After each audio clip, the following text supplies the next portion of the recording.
Thomas Soto. Bonjour Antonin André. Bonjour Thomas. La politique, c'est la rentrée politique de François Fillon. Aujourd'hui, le candidat de la droite qui présente ses vœux à la presse tout à l'heure, avant un meeting prévu à Nice demain.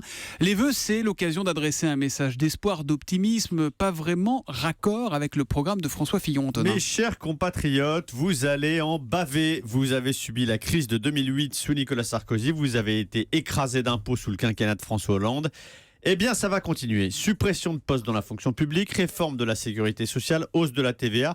Alors, à moins d'avoir une famille nombreuse qui bénéficiera du relèvement du quotient familial, vous pouvez oublier le moindre geste sur le pouvoir d'achat. La priorité, la seule priorité de François Fillon, c'est le retour au plein emploi. Sa seule boussole, c'est l'efficacité. Alors, certains disent que François Fillon est austère. Je dirais que ce n'est pas le bon terme. François Fillon est à la politique ce que le chirurgien est à la médecine. Froid, précis, concentré sur l'essentiel. Le programme de François Fillon est chirurgical et c'est pour lui le gage de l'efficacité. Bon, mais ce remède de cheval, les classes populaires ou les classes moyennes peuvent-elles l'accepter, peuvent-elles le choisir, Antonin ? La France peut supporter la vérité. C'était le titre d'un livre publié par François Fillon en 2006 et c'est la punchline de son programme, c'est sa promesse. C'est sur cette promesse qu'il a gagné la primaire, il va continuer.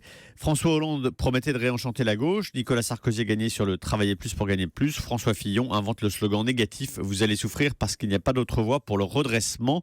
Le pari de François Fillon, c'est que les Français, y compris ces classes populaires sans lesquelles on ne gagne pas une présidentielle, le choisiront parce que l'écologie, le mariage pour tous, l'IVG, tout cela pour eux est secondaire.